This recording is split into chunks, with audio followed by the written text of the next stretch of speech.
Hello everyone, welcome back to the control system engineering lecture.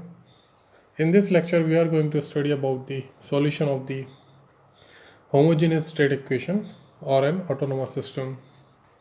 An autonomous system is represented by x dot t equals to axt. This is a homogeneous differential equation, and the solution of this differential equation can be calculated with the help of differential equation formula or by using a Laplace transform. So let me take a Laplace domain approach here. So if I take an Laplace transform of this equation, then we can write as s xs x0, this is your initial condition, equals to a xs. So this is the Laplace transform. If I rearrange this equation, I can have s I minus a. Since a is a matrix, so we cannot represent this simple s minus a. We have to write it as si minus a, where I is the identity matrix and xs equals to x0. Then this equation can be written as xs equals to si minus a inverse into x0. So for finding out the solution, we have to take inverse Laplace transform of this equation, and the inverse Laplace transform will be xs here xt. And for the si minus a, we know that the Laplace transform of s minus a, inverse Laplace transform of s minus a, is given by e to the power at. Similarly, here also a is a matrix, but it is a constant matrix, so we can write as e to the power at x0.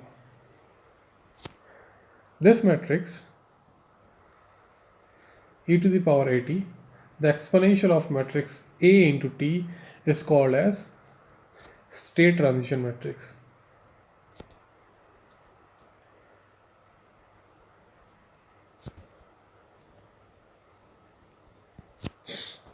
Okay, so this state transition matrix is represented by phi t equals to e to the power at.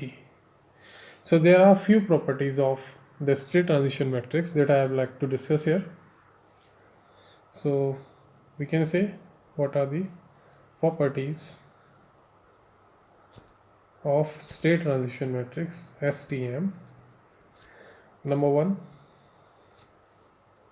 phi 0 equals to identity matrix. If you like to prove here, you can simply say that e to the power 0 matrix T is equals to I, which is an identity matrix where 0 is in a matrix form.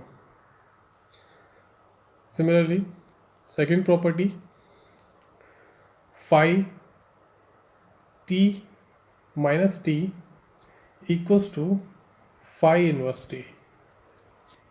So if you want to prove that, the phi minus t will be e to the power minus at, which can be written as e to the power at inverse, which is equals to phi inverse t. Third property, phi t1 plus t2 equals to phi t1 into phi t2 equals to, if you want to prove this, you can simply prove by using e to the power a t1 plus t2 will be equals to e to the power a t1 dot e to the power a t2, which will be phi t1 into phi t2. Fourth property, phi t to the power n is equals to phi nt. So how to prove that? It is quite simple. So e to the power at, which is the phi t, to the power n is equals to e to the power n at, that is phi nt.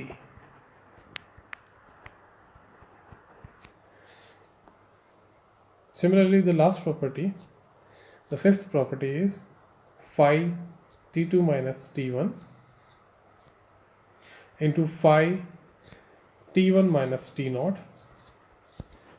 is equals to phi t2 minus t0.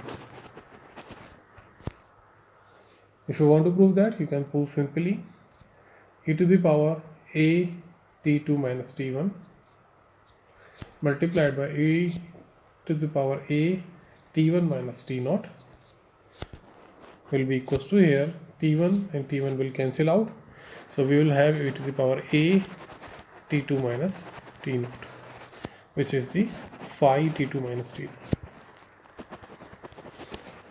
So these are the called the state transition matrix and the properties of state transition matrix. Remember that the state transition matrix, when you like to solve the solution of any state space equation into a time domain, then you like to have to calculate the state transition matrix and the solution of the state transition matrix. So these property may help you while calculating the solution of the state equation. So this is about this lecture, the state transition matrix and the solution of the homogeneous state equation. In the next lecture, we will study about how to solve and find out the value of this state transition matrix. Thank you.